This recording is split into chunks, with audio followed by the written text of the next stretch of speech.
बिस्मिल्लाहिर्रहमानिर्रहीम। अस्सलाम वालेकुम। जी बच्चों, आज हम लोग पढ़ेंगे कि अफाइन स्पेस के अंदर हमारे पास अगर कोई सबसेट दिया गया हो एस, तो हम लोगों ने कैसे चेक करना है कि ये एस अफाइन स्पेस की बेसिस है कि नहीं है। तो हम लोग इसको देखते हैं। Let S be a subset of affine space A. The set S is called basis for A if जो S है वो क्या करे, स्पैन करे किसको, पूरे के पूरे A को, और जो S है वो क्या फाइनली इंडिपेंडेंट हो। अगर ये दो कंडीशनें सेटिस्फाई कर देगा तो मेरे पास S क्या कहलाएगा, बेसिस कहलाएगा किसकी, अफाइन स्पेस A की। यहाँ पे ज़रा एक पॉइंट नोट कर लें, वेक्टर स्पेस की बेसिस और अफाइन स्पेस की बेसिस में क्या फ़र्क है। यहाँ पे जो स्पैन ऑफ एस से मुराद क्या होगा कि स्पैन ऑफ एस में वो तमाम एलिमेंट्स आएंगे, वो तमाम पॉइंट्स आएंगे जो इस एस के पॉइंट्स के अफाइन कम्बिनेशन में लिखे गए हों, तो वो स्पैन एस आएगा अफाइन स्पेस में। जबकि वेक्टर स्पेस में क्या आता था, जो उसके लीनियर कम्बिनेशन में लिखे जाते थे। इसी तरह यहाँ पे जो S है वो अफाइनली इंडिपेंडेंट है, जबकि लीनियरली इंडिपेंडेंट हो तो वो किसमें हम लोग स्टडी करते थे, वेक्टर स्पेस में। तो यहाँ पे डेफिनेशन वही है, सिर्फ क्या फर्क है, स्पैन ऑफ S से मुराद क्या होगा, जो अफाइन कम्बिनेशन में लिखे रहेंगे। वेक्टर स्पेस में क्या आता था, लीनियर कम्बिनेशन में। वेक्टर स्पेस की बेसिस के लिए S क्या होना चाहिए था, लीनियरली इंडिपेंडेंट, जबकि अफाइन स्पेस में क्या होना चाहिए, अफाइनली इंडिपेंडेंट। राइट, यहाँ तक बात सबको क्लियर होगी। अगर किसी को अफाइन डिपेंडेंट, अफाइन कम्बिनेशन और अफाइनली इंडिपेंडेंट में मसला है तो वो अफाइन स्पेस की वीडियो को, लेक्चर को एक दफ़ा दोबारा नोट कर ले, देख ले, ताकि बच्चों को तमाम बातें क्लियर हो जाएं। जी एग्जांपल्स देखते हैं। मेरे पास अफाइन स्पेस दी गई है R2, आवर वेक्टर स्पेस जो एसोसिएट है वो भी R2 है, फील्ड R है। मैंने कोई सेट S लेना है जो किसका सबसेट होगा, A का, और मैंने चेक करना है कि क्या वो बेसिस बनाता है अफाइन स्पेस की के नहीं बनाता। तो हम लोगों ने यहाँ पे तीन डिफरेंट तरह के सेट ले लिए S। राइट, तो हम लोग तीनों को वन बाय वन चेक करेंगे और देखेंगे कि बेसिस बनाता है, और अगर बेसिस नहीं बनाता तो क्यों नहीं बनाता। राइट, तो वो सारी चीज़ें हम लोग यहाँ पे डिटेल से चेक करेंगे। जी सबसे पहले पहली एग्जांपल देखते हैं। जो सेट S में दो पॉइंट दिए गए हैं 1 1 और 2 3।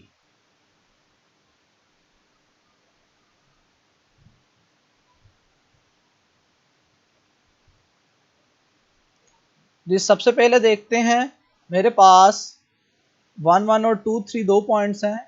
ये मैंने अफाइन स्पेस ड्रा की है और यहाँ पे मैंने उससे जो एसोसिएट वेक्टर स्पेस थी वो ड्रा की है। राइट, यहाँ पे ये डॉटेड लाइन है। डॉटेड लाइन से मतलब इसलिए रिप्रेजेंट किया है यहाँ पे मैंने जस्ट, ताकि मुझे पता लग जाए जो पॉइंट 1 1 है 2 3 ये ड्रा कैसे किए मैंने। यहाँ पे एक बात नोट करें, यहाँ पे कोई भी फिक्स पॉइंट नहीं है, यहाँ पे ओरिजिन फिक्स पॉइंट नहीं है, इसलिए मैंने यहाँ पे डॉटेड लाइन लिए ताकि आप लोगों को बात कंफ्यूज ना करे। जबकि यहाँ पे आपको पता है मेरे पास वेक्टर स्पेस में एक पॉइंट फिक्स पॉइंट होता है, और वो कौन सा होता है, ओरिजिन। राइट, और ये बात हम लोग ऑलरेडी पढ़ चुके हैं कि वेक्टर स्पेस में हम लोग कोई भी पॉइंट लेंगे तो वो पॉइंट एज आ किसके साथ रिप्रेजेंट होता है, ओरिजिन के साथ, एज एक वेक्टर। मतलब 1 2 एक वेक्टर स्पेस का पॉइंट भी है और ये एज एक वेक्टर भी रिप्रेजेंट हो जाता है। जबकि अफाइन स्पेस में जो पॉइंट होता है वो एज अ वेक्टर रिप्रेजेंट नहीं हो सकता, क्योंकि यहाँ पे कोई फिक्स पॉइंट नहीं है। राइट, लेकिन हम लोगों ने एक चीज पढ़ी थी कि अफाइन स्पेस के कोई भी दो पॉइंट्स लें, जैसे यहाँ पे दो पॉइंट्स हैं, वो एसोसिएट होते हैं वेक्टर स्पेस के किसी ना किसी वेक्टर से।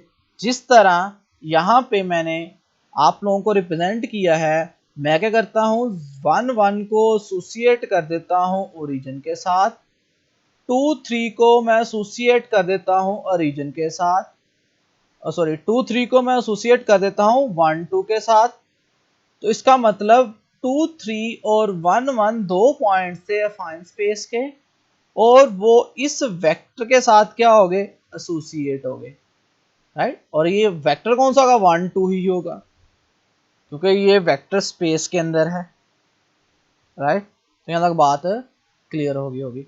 अब आपने देखा, मैंने देखना है इन दोनों पॉइंट्स के अफाइन कॉम्बिनेशन में कौन कौन से पॉइंट लिखे जा सकते हैं। तो मैं देखूंगा कि ये जिस वेक्टर के साथ एसोसिएट हुआ है उस वेक्टर के साथ लीनियर कॉम्बिनेशन में कौन कौन से पॉइंट लिखे जाएंगे। तो वो लीनियर कॉम्बिनेशन में पूरी की पूरी स्ट्रेट लाइन लिखी जा सकती है वेक्टर स्पेस के अंदर इस वेक्टर की मदद से, राइट। तो इसी तरह जब यहाँ पे ये पूरी की पूरी क्या लिखी जाएगी, स्ट्रेट लाइन लिखी जाएगी, इट मीन्स दैट इन दोनों पॉइंट्स के अफाइन कॉम्बिनेशन में कौन सी स्ट्रेट लाइन लिखी जाएगी, वो स्ट्रेट लाइन जो कहाँ से पास कर रही है, 2 3 और 1 1 से। यहाँ तक बात सबको क्लियर होगी। तो इसका मतलब जो S था जिसके अंदर दो पॉइंट थे 2 3 और 1 1, उसने किसको स्पैन किया, एक स्ट्रेट लाइन को स्पैन किया, राइट। इसका मतलब उसने पूरी की पूरी अफाइन स्पेस थी जो R2 उसको स्पैन नहीं किया। जब उसने स्पैन ही नहीं किया तो इट मीन्स दैट ये कभी भी क्या नहीं बनाएगा, बेसिस नहीं बनाएगा। ये पढ़ लेते हैं, clearly it is spanning set is a line. क्यों लाइन होगी, क्योंकि आपने देखा 1 2 और 2 3 था, और किसकी डायरेक्शन में होंगे सारे के सारे, 1 2 वेक्टर। 1 2 वेक्टर कैसे निकालते हैं आप लोगों को पता है, क्योंकि ये दोनों पॉइंट्स किस वेक्टर के साथ एसोसिएट थे, वेक्टर कौन सा था, 1 2, राइट। तो इक्वेशन ऑफ लाइन आपको लिखनी आती है कि वो कहाँ इन दोनों पॉइंट से पास करेगी, इसलिए पॉइंट मैंने ले लिया 1 1 और वेक्टर ले लिया मैंने 1 2। वहाँ से x आ जाएगा 1t, y क्या आ जाएगा 1 प्लस 2t। सबको समझ आ गई होगी, t मल्टीप्लाई होगा 1 प्लस टी 1 प्लस 2t। तो जो पहला कंपोनेंट है वो x है, दूसरा क्या है, y है। तो यहाँ पे स्पैनिंग सेट आ गया 1t और 1 प्लस 2t, और t किससे बिलोंग करता है, रेल लाइन से। और ये इक्वेशन ऑफ क्या है, लाइन है। इट मीन दैट पूरे को पूरी ए को वो स्पैन नहीं करता, इसलिए वो बेसिस नहीं बनाएगा। अच्छा, जो अभी मैंने एग्जांपल पढ़ाई है आप लोगों ने वहां पे देखा था कि मैंने उसको आपको ग्राफ में मतलब अफाइन स्पेस ड्रा करके रिप्रेजेंट किया, लेकिन जब हम लोग ने कंप्यूट करना है तो हमें ज़रूरी नहीं है कि हम लोग उस तरीके से ड्रा करके बताएं। तो हम लोग डायरेक्ट कैसे बताएंगे, फिर देखिएगा ज़रा। मैं उनमें से एक पॉइंट को फिक्स कर लूंगा, जिस तरीके से वेक्टर स्पेस में एक पॉइंट फिक्स होता है, इसी तरह हम लोगों का जो सेट S होगा उसमें से मैं किसी भी एक पॉइंट को फिक्स कर सकता हूँ। जैसे यहाँ पे मैंने A को फिक्स कर लिया, तो A फिक्स हो गया, तो यहाँ पे जो A होगा अफाइन स्पेस के अंदर ये वही किरदार अदा करेगा जो वेक्टर स्पेस के अंदर कौन किरदार अदा करता है, ओरिजिन। क्योंकि हर पॉइंट से जो वेक्टर बनता था वो कहाँ से स्टार्ट होता था, ओरिजिन से। इसी तरह अफाइन स्पेस में जब मैंने ए को फिक्स कर लिया तो इसका मतलब जो हर वेक्टर होगा वो कहाँ से स्टार्ट होगा, ए से स्टार्ट होगा, राइट। तो यहाँ पे मैंने क्या किया, ए को एसोसिएट कर दिया, जिस तरह ओरिजिन था इसी तरह यहाँ पे जो अफाइन स्पेस में ए किसका किरदार अदा करेगा, ओरिजिन का।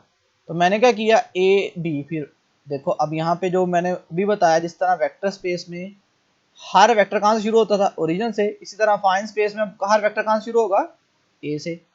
तो मैंने ए से क्या मिला के बना लिया, बी तक वेक्टर। अब वेक्टर क्या बना, एक वेक्टर बना है। तो जब एक वेक्टर बनेगा इसका मतलब इससे जो स्पैन होगा वो इस वेक्टर के जितने भी कॉम्बिनेशन आएंगे, स्केलर मल्टीपल जो बनेंगे, तो वो क्या बनती है, एग्जैक्टली एक लाइन बनती है, राइट। तो ये वे है, फर्स्ट वे हम लोगों ने आप लोगों को इसलिए सिखाया है ताकि आप लोगों को क्लियर हो जाए कि ये किस तरीके से अप्लाई हो रहा है। यहाँ पे जो ए एसोसिएट हो रहा है ओरिजिन के साथ, तो ए ओरिजिन के तौर पे कैसे काम करेगा, जस्ट ये बताने का मकसद है, राइट। जब हम लोगों ने कंप्यूट करना है या फाइंड आउट करना है तो हम लोग इस तरीके से आसानी के साथ कंप्यूट कर सकते हैं। इसी तरह फिर विजुलाइज करने के लिए जस्ट मैंने फिर दोबारा ये ग्राफ रिप्रेजेंट किए ताकि आप लोगों को बातें क्लियर हो जाएं सारी की सारी। अब लेट फिर मेरे पास 3 पॉइंट थे 1 1 2 3 और 3 5। मैंने उसको ए बी और सी का नाम दे दिया। यहाँ पे अगेन वही वाली बात रिपीट करनी है, यहाँ पे कोई भी पॉइंट फिक्स नहीं है, यहाँ पे ओरिजिन फिक्स पॉइंट नहीं है क्योंकि ये फाइन स्पेस है। ये डॉटेड लाइन सिर्फ इसलिए लगाई है ताकि आप लोगों को क्लियर हो जाए कि पॉइंट कैसे मैंने ड्रा किए हैं, राइट। यहाँ पे कोई भी पॉइंट फिक्स पॉइंट नहीं है। ये वेक्टर स्पेस बनाई है, यहाँ पे ओरिजिन क्या है, फिक्स पॉइंट है। तो हम लोग ने वही तरीकाकार इख्तियार करना है। हम लोग ने इन तीनों जो पॉइंट गिवन है उनमें से किसी एक पॉइंट को एसोसिएट कर देना है, किसके साथ है, ओरिजिन के साथ। मैं अगेन ए को एसोसिएट कर रहा हूँ ओरिजिन के साथ, जरूरी नहीं कि आप लोगों ने भी ए को ही करना है, आप लोग बी को भी सी को भी किसी भी पॉइंट को ओरिजिन के साथ एसोसिएट कर सकते हो। फिर बाकी पॉइंट्स आप लोग उसी हिसाब से ड्रा कर दोगे, राइट। इस तरीके से मेरे पास ए क्या था 1 1 था, बी क्या है 2 3। तो ए से बी तक पहुंचने के लिए मुझे यहाँ से 1 चलना पड़ेगा और इस तरफ कितना चलना पड़ेगा, 2 चलना पड़ेगा। इसीलिए जो बी पॉइंट था फिर वो मैंने नेक्स्ट जो एसोसिएट किया है वो मैंने 1 2 के साथ एसोसिएट कर दिया। फिर बी से सी तक जाने के लिए आपको 1 इस तरफ और 2 इस तरफ चलना पड़ना था। इसीलिए मैंने जो नेक्स्ट पॉइंट एसोसिएट किया है वो 1 2 से 1 इस तरफ और 2 इस तरफ। यहाँ डायरेक्टली अगर आप लोग देखें कि मैंने ए को एसोसिएट किया है किसके साथ, ओरिजिन के साथ, तो पॉइंट ए से पॉइंट सी तक जाने के लिए मुझे इस तरफ 2 चलना पड़ेगा और इस तरफ 4। इसीलिए मैंने 2 और 4 इस तरफ चलना है क्योंकि ए एसोसिएट है ओरिजिन के साथ, इसीलिए सी एसोसिएट हो जाएगा किसके साथ, 2 और 4 के साथ। इस तरह बी एसोसिएट हो गया 1 और 2 के साथ। तो ये तीनों पॉइंट्स एसोसिएट हो गए किसमें, वेक्टर स्पेस में। अब हम लोगों ने देखना है जो ये तीनों पॉइंट्स एसोसिएट हुए हैं इनसे क्या बनता है वेक्टर स्पेस के अंदर। तो ये तीनों पॉइंट्स आपको नजर आ रहा है कोलिनियर है, राइट। क्योंकि पॉइंट क्या आ रहे हैं आपके पास, आपको क्लियर हो गए होंगे 1 0 0 1 2 और 2 4। तो आप इन दोनों पॉइंट 1 2 जब लोगे तो आपके पास ओरिजिन के साथ एक वेक्टर बनेगा जिसको आप नाम देते हो 1 2 वेक्टर, राइट। और इस तरीके से जो दूसरा वेक्टर बनेगा वो कौन सा बनेगा आपके पास, 2 और 4। तो आप देख रहे हो कि इनसे जो स्पैन होगा वो एक क्या होगी, एक स्ट्रेट लाइन होगी। ऑटोमेटिकली जब यहां से एक स्ट्रेट लाइन स्पैन होगी तो इन तीनों पॉइंट से भी जो लाइन होगी वो क्या होगी, एक स्ट्रेट लाइन ही स्पैन होगी। अब इसका स्पैनिंग सेट कैसे निकालना है, जैसे पहले हम लोगों ने निकाला, क्या निकाल लेना, just equation of straight line. जो इक्वेशन ऑफ स्ट्रेट लाइन आएगी वो बेसिकली इनका क्या होगी, स्पैनिंग सेट होगी। और इक्वेशन ऑफ स्ट्रेट लाइन लिखने के लिए आपको जस्ट कोई भी 2 पॉइंट चाहिए तो मैं इन दोनों पॉइंट्स को यूज करके इक्वेशन ऑफ स्ट्रेट लाइन लिख सकता हूं जो कि एग्जैक्टली क्या आ जाएगी, स्पैनिंग सेट आ जाएगी। तो ये आप लोग बड़ी आसानी के साथ लिख सकते हैं, राइट। मैं आप लोगों को लिख के भी दिखा देता हूं, जैसा कि फॉर एग्जांपल मैं इन दोनों को यूज करता हूं। पॉइंट क्या था, 1 1 था, plus T direction of vector आएगी वो क्या है मेरे पास 1 2। यहाँ से x बराबर आ जाएगा 1 प्लस टी, वाई आ जाएगा 1 प्लस 2t। तो ऑर्डर पेयर में आ जाएंगे 1 प्लस टी और 1 प्लस 2t। तो ये बेसिकली मेरे पास स्पैनिंग सेट होगा जिसके अंदर ये तमाम ऑर्डर पेयर आएंगे। और एस टी किससे बिलोंग करता है, रेल लाइन। बिल्कुल उसी तरह जिस तरह हम लोगों ने पहले क्वेश्चन के पहले पार्ट में स्पैनिंग सेट निकाला था, इसी तरह आप लोग इनका भी चेक कर सकते हैं। मैंने इन दोनों पॉइंट्स को यूज किया, आप लोग इन दोनों को यूज कर लें, इससे कोई फर्क नहीं पड़ेगा। एट द एंड हमारे पास जो स्पैनिंग सेट आएगा वो क्या आएगा, सेम आएगा। वो कौन क्या आएगी, एक स्ट्रेट लाइन आएगी, क्योंकि यहाँ पे आपके पास पता है कि ए बी जिससे एसोसिएट है वो भी एक वेक्टर है, राइट। इसी तरह ए सी जिससे एसोसिएट है वो भी क्या है आपके पास एक वेक्टर है, और ए बी वेक्टर और ए सी वेक्टर दोनों क्या हैं, पैरेलल हैं, राइट। तो ऑटोमेटिकली यहाँ पे क्या बनेगा आपके पास, स्ट्रेट लाइन बनेगी। अब ये दोनों अगर वेक्टर पैरेलल हो, यहाँ पे देखें डिटेल से मैंने सारी बातें समझा दी आपको। Span of S again straight line, straight line कैसे बनती है आपको डिटेल से बता दिया इस ग्राफ में कि हम लोगों को कैसे पता लगा।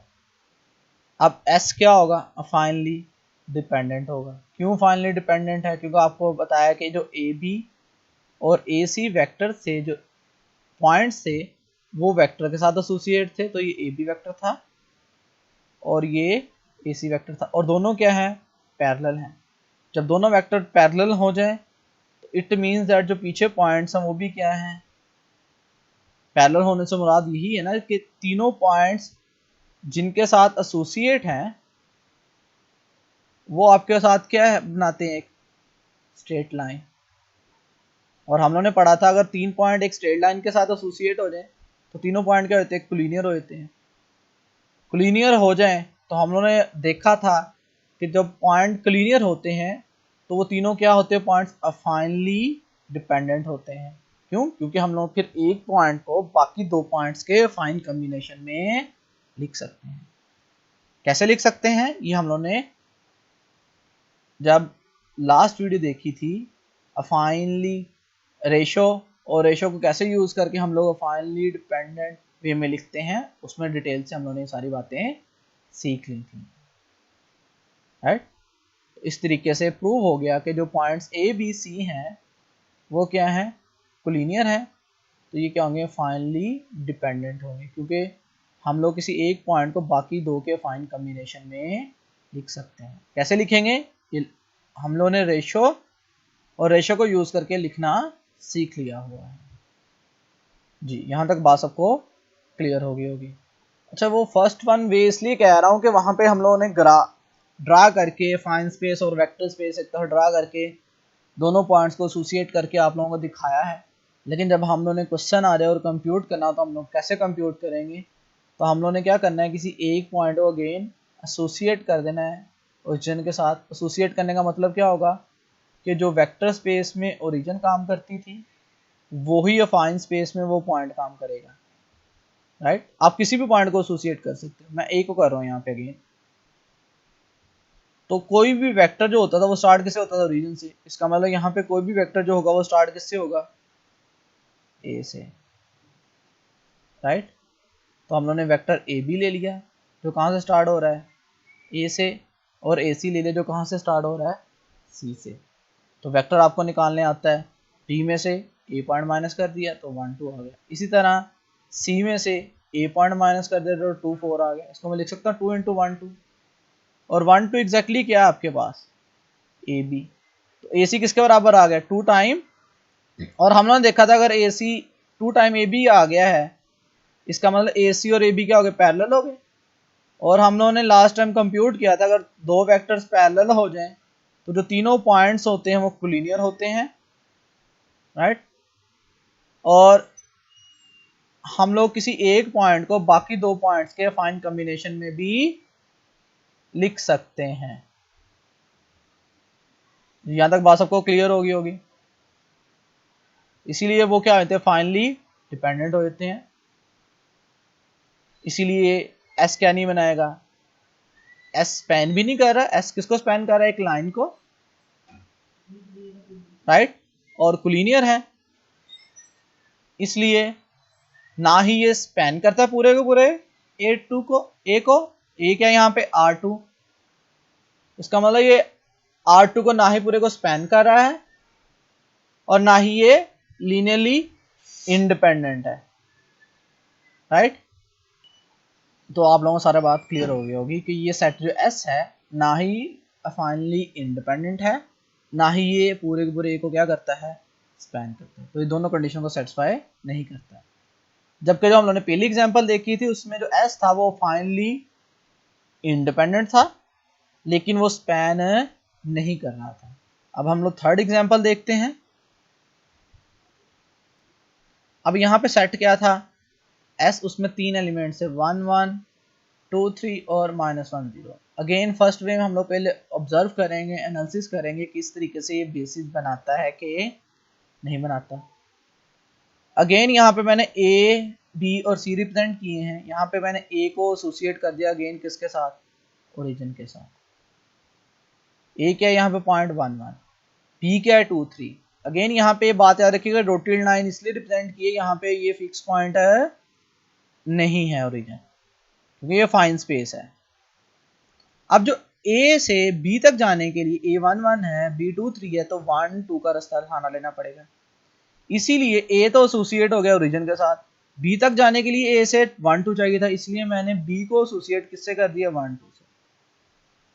अब इसी तरह ए मेरे पास 1 1 है, सी क्या मेरे पास 1 0 है, तो मुझे ए से सी तक जाने के लिए नीचे की तरफ एक जाना पड़ेगा और 2 इस तरफ जाना पड़ेगा। जब नीचे की तरफ जाऊंगा इसका मतलब -1 वाई की तरफ गया हूँ और इस तरफ मतलब x की तरफ -2 गया, क्योंकि यहाँ पे a ओरिजिन से एसोसिएट होने का मतलब क्या होता है कि यहाँ पे जो ओरिजिन काम कर रहा है वेक्टर स्पेस में, वहां पे अभी ये कौन काम करेगा, फाइन स्पेस में a काम करेगा, राइट।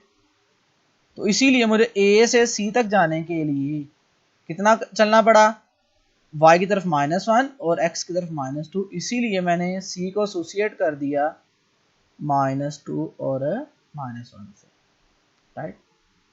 तो आप लोगों को ये बात क्लियर होगी कि ए बी जो वेक्टर था वो एसोसिएट हो गया इस वेक्टर से, और ए सी जो 2 पॉइंट्स थे वो एसोसिएट हो गए इस वेक्टर से। अब हम लोग देख सकते हैं ये दोनों वेक्टर जो हैं वो एक दूसरे के स्केलर मल्टीपल नहीं है, राइट। तो हम लोगों ने पढ़ा था कि अगर वेक्टर स्पेस में दो वेक्टर मिल जाएं और वो दोनों के दोनों नॉन जीरो वेक्टर हों और वो स्केलर मल्टीपल भी ना हो, तो वो किसको स्पैन करते हैं, पूरे के पूरी R2 को, राइट। और ये स्केलर मल्टीपल भी नहीं है, इट मींस दैट ये तीनों पॉइंट जो है वो कोलिनियर भी नहीं होंगे, राइट। तो बात सबको क्लियर होगी। अब ये तीनों पॉइंट्स कोलिनियर भी नहीं है। अब यहाँ पे दो वेक्टर्स किसको बनाते हैं, पूरे के पूरे स्पैन करते हैं R2 को। इसी तरह यहाँ पे जो काम ओरिजिन कर रहा था वो काम कौन कर रहा है, ए कर रहा है। तो ये समझ लो ए पे ही एक्सिस ड्रा कर दिए, तो यहाँ पे दो वेक्टर बन गया फाइन स्पेस के अंदर, एक ये वाला वेक्टर और एक ये वाला वेक्टर, राइट। जब मैंने किसको फिक्स कर दिया, ए को, तो पॉइंट्स किस में कन्वर्ट कर दिए मैंने, वेक्टर्स में, ए बी वेक्टर और ए सी वेक्टर। तो आप लोग देख सकते हो कि दोनों क्या हैं, नॉन पैरेलल हैं। इसका मतलब ये क्या करेंगे, पूरे के पूरे किसको स्पैन कर देंगे, R2 को स्पैन कर देंगे। और ये नॉन पैरेलल होने का मतलब कोलिनियर भी नहीं है, इसलिए इनको अफाइन कॉम्बिनेशन में भी नहीं लिखा जा सकता, इसलिए क्या होंगे, फाइनली इंडिपेंडेंट होंगे। वो आप लोगों ने लास्ट टाइम देखा था कि जो कोलिनियर होंगे उनको हम लोग फाइन कॉम्बिनेशन में लिख सकते हैं, तो वो फाइनली डिपेंडेंट बनाते हैं। लेकिन ये कोलिनियर ही नहीं है, इसलिए इनको फाइन कॉम्बिनेशन में नहीं लिखा जा सकता, इसीलिए ये फाइन डिपेंडेंट भी नहीं होंगे। तो ये स्पैन भी कर रहे हैं पूरे पूरे R2 को, और ये क्या है, फाइनली इंडिपेंडेंट है। तो ये सेट S जो होगा वो अफाइन स्पेस की क्या बना देगा, बेसिस बना देगा जी। ये देखिएगा ये टर्म लिखी हुई clearly, these two vectors are not parallel so span vector space R2। ये दो वेक्टर्स कहता है क्लियर नजर आ रहे हैं कि पैरेलल नहीं है, क्योंकि वेक्टर स्पेस में दोनों वेक्टर्स पैरेलल नहीं है, स्पैन करेंगे R2 को। So A B C are not collinear, parallel नहीं है, तो मैंने आपको अभी बता दी कि तीनों कोलिनियर नहीं होंगे। जब कोलिनियर नहीं होंगे तो जो सेट S होगा वो क्या होगा, फाइनली इंडिपेंडेंट होगा। फाइनली इंडिपेंडेंट होगा आपको डिटेल से बता दिया, स्पैन भी कर रहा है R2 को, फाइनली इंडिपेंडेंट भी है। तो सेट S क्या होगा, बेसिस होगा किसकी, अफाइन स्पेस ए की। बिल्कुल इसी तरह हम लोग देखेंगे अब हम लोगों ने कैसे कंप्यूट करना है। तो हम लोगों ने आपको डिटेल से बात समझाने के लिए वो ग्राफ सारा कुछ बना के दिखाया, लेकिन अगर आपके पास क्वेश्चन आता है 3 पॉइंट थे तो आपने किसी एक पॉइंट को फिक्स कर लेना है। जो पॉइंट फिक्स होगा आपको क्लियर होगी बात, जो पॉइंट फिक्स होगा वो किसके तौर पे काम करेगा, ओरिजिन के तौर पे, क्योंकि वो एसोसिएट हो गया किससे, ओरिजिन से। इसलिए मैंने यहाँ पे ए को फिक्स किया, तो मैंने ए बी और ए सी निकाल ली। अब ए बी और ए सी क्या है, नॉन पैरेलल हैं। ऑटोमेटिकली आपको बात क्लियर हो जाएगी कि नॉन पैरेलल है। इसका मतलब क्या हुआ, इससे जो स्पैन होगा वो क्या होगी, पूरी की पूरी R2 होगी, राइट। पूरी की पूरी स्पैन R2 होगी और दोनों वेक्टर्स पैरेलल नहीं है किसके अंदर, वेक्टर स्पेस के अंदर, वो लीनियरली इंडिपेंडेंट है। तो ऑटोमेटिकली जो तीनों पॉइंट्स होंगे A B C वो सेट S के अंदर क्या हो जाएंगे, फाइनली इंडिपेंडेंट हो जाएंगे, राइट। तो यहाँ तक बात सबको क्लियर होगी, क्योंकि जो दो पॉइंट्स होते हैं वो किससे एसोसिएट होते हैं, एक वेक्टर से, किसके वेक्टर से, वेक्टर स्पेस के। जब वो दोनों वेक्टर स्पेस के अंदर लीनियरली इंडिपेंडेंट है, इसका मतलब जो तीन पॉइंट्स थे जो अफाइन स्पेस से एसोसिएट हुए थे वो तीनों पॉइंट्स क्या हैं, कोलिनियर नहीं है। कोलिनियर ना होने का मतलब क्या है, जैसे यहाँ पे मैंने रिप्रेजेंट भी किया, तीनों पॉइंट कोलिनियर नहीं है। इट मीन्स दैट तीनों पॉइंट्स एक ही लाइन में वाक़या नहीं है। जब तीनों पॉइंट्स एक ही लाइन में वाक़या नहीं है, इसका मतलब इनके लीनियर कॉम्बिनेशन से कौन से पॉइंट्स लिखे जा सकते हैं, पूरे के पूरे R2 के, और ये क्या हो गया, फाइनली इंडिपेंडेंट हो जाएंगे, राइट। तो आप लोगों को बात क्लियर होगी कि पहले मैंने आप लोगों को हर क्वेश्चन में क्या तरीकाकार सिखाया। अब आप लोगों को बात क्लियर होगी पहले मैंने आप लोगों को हर क्वेश्चन में ये वे सिखाया, इस वे से बना के, ताकि आप लोगों को क्लियर हो जाए कि जब मैं सेकंड वे में डायरेक्ट लिखता हूं डाटा, सेकंड वे में मैंने डायरेक्ट लिखा है तो मैं कैसे कर रहा हूं, मैं ए को कैसे एसोसिएट कर रहा हूं, कैसे मैं सपोज कर रहा हूं, राइट। जब आप लोगों के पास क्वेश्चन आएगा तो आप लोगों ने सेकंड वे से इस तरीके से सोल्व करना है। लेकिन अगर आप लोग उस तरह पिक्चर बना के फर्स्ट वे से अंडरस्टैंड करना चाहते हो तो कोई मसला नहीं है, लेकिन ये वे आप लोगों को सिर्फ फर्स्ट वे इसलिए सिखाया ताकि आप लोगों को सेकंड वे जब कंप्यूट करें तो आप लोगों को समझ आ गई हो, राइट। तो यहाँ तक बात सबको क्लियर होगी कि किस तरीके से हम लोगों ने अफाइन स्पेस के अंदर कोई सेट दिया गया होगा तो उसका स्पैनिंग सेट और उसको अफाइनली इंडिपेंडेंट और अफाइनली डिपेंडेंट और फाइनली इंडिपेंडेंट किस तरीके से चेक करना है। तो यहाँ पे एक नोट कर लें पॉइंट, जो कि इम्पोर्टेंट पॉइंट है, जिससे हम लोग आगे जाके कंपैरिजन भी करेंगे वेक्टर स्पेस और अफाइन स्पेस के अंदर, कि वेक्टर स्पेस की बेसिस लिखने के लिए मुझे जस्ट 2 पॉइंट चाहिए थे, लेकिन अफाइन स्पेस की बेसिस लिखने के लिए मुझे कितने पॉइंट चाहिए, 3 पॉइंट, राइट। तो हम लोगों ने क्राइटेरिया पढ़ा था कि अब मुझे पता लग गया कि वेक्टर स्पेस की बेसिस लिखने के लिए 2 पॉइंट चाहिए, तो अफाइन स्पेस की बेसिस लिखने के लिए 3 पॉइंट चाहिए। तो जिस तरीके से हम लोगों ने पढ़ा था कि अगर मेरे पास एक सेट होगा जिसके अंदर 2 पॉइंट होंगे, तो फिर अगर मैं सिर्फ उसको स्पैनिंग सेट या लीनियरली इंडिपेंडेंट चेक कर लूँ तो दूसरी कंडीशन ऑटोमेटिकली होल्ड कर जाती है और उसको मैं बेसिस कहता हूँ। बिल्कुल इसी तरह अफाइन स्पेस में भी ये काम होगा। अब अफाइन स्पेस में जिस सेट के अंदर कितने पॉइंट दिए गए होंगे, 3 पॉइंट दिए गए होंगे, किसके अंदर, R2 के अंदर। तो मुझे दोनों चीज़ें चेक करने की जरूरत नहीं है, जस्ट एक चीज़ चेक कर लूँ कि या तो वो स्पैन करता है पूरे के पूरे अफाइन स्पेस को, या वो सेट क्या है, अफाइनली इंडिपेंडेंट है। अगर वो सेट फाइनली इंडिपेंडेंट हो गया तो स्पैन ऑटोमेटिकली फुलफिल हो जाएगा, अगर वो स्पैन कर जाता है तो वो फाइनली इंडिपेंडेंट ऑटोमेटिकली क्या हो जाएगा, होल्ड कर जाएगा, बिल्कुल वैसे जैसे हम लोगों ने वेक्टर स्पेस में पढ़ा था। यहाँ पे कुछ इंपॉर्टेंट पॉइंट सुन लें कि ए की डिमेंशन क्या होगी अफाइन स्पेस की। अफाइन स्पेस की डिमेंशन वही होगी जिस वेक्टर स्पेस के साथ वो एसोसिएट है। जो उस वेक्टर स्पेस की डिमेंशन होगी अफाइन स्पेस की डिमेंशन भी वही होगी, राइट। तो the dimension of A is same to the dimension of vector space our है। इसकी एग्जांपल देख लेते हैं। अब जिस तरीके से एग्जांपल से बात क्लियर है, यहाँ पे मैंने अफाइन स्पेस लिया R2, तो ये किसके साथ एसोसिएट होती है, R2 के साथ, आवर फील्ड R। अब vector space R2 our R dimension कितनी होती है, 2 होती है, तो automatically by definition affine space की भी डिमेंशन कितनी होगी, 2 ही होगी, राइट। इसी तरह अफाइन स्पेस R ली है मैंने, ये किससे एसोसिएट होती है, वेक्टर स्पेस R और फील्ड R से। अब R वेक्टर स्पेस होती है और R डिमेंशन 1 होती है, तो ऑटोमेटिकली अफाइन स्पेस की भी डिमेंशन कितनी होगी, 1 होगी। कोई भी सिंगलटन आप लोग सेट लेते हो, वो किसके साथ एसोसिएट होता है? ओरिजिन के साथ। तो आपको पता है कोई भी आप लोग पॉइंट लेते हो उसको पहले किसके साथ फिक्स करते हो, एसोसिएट करते हो? ओरिजिन के साथ। तो कोई भी सिंगलटन होगा, राइट, जो उससे अफाइन स्पेस होगी उसकी डिमेंशन कितनी होगी? 0 होगी, क्योंकि वेक्टर स्पेस जो सिर्फ ओरिजिन होती है उसकी डिमेंशन कितनी होती है? 0 होती है। तो यहाँ तक बात सबको क्लियर होगी। यहाँ पे जो मेन पॉइंट है नोट करने वाला कि R2 की बेसिस के अंदर पॉइंट्स कितने हैं? 2 हैं, जबकि अफाइन स्पेस में R2 के अंदर बेसिस के अंदर पॉइंट्स कितने होंगे? 3 होंगे।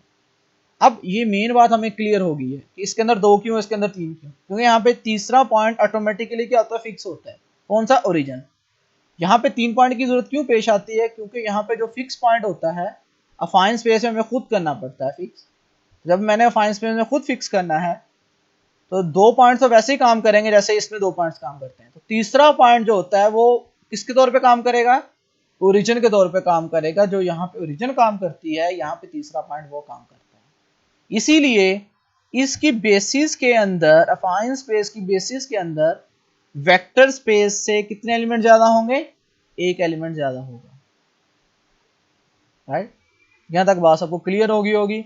अब आप लोगों को कोई भी सेट दिया गया हो, आप लोगों को कहा जाए कि ये प्रूव करें अफाइन स्पेस है कि नहीं है, इसकी अफाइन सब स्पेस बताएं, राइट, इसकी बेसिस बताएं, इसका स्पेनिंग सेट बताएं, ये पॉइंट अफाइन कॉम्बिनेशन में लिखें, राइट। तो ये सारा डाटा हम लोगों ने 1 बाय 1 हर वीडियो में क्लियर कर लिया है। तो आप लोगों को सारा डाटा डिटेल के साथ क्या हो गया होगा? क्लियर हो गया होगा। जी बहुत शुक्रिया।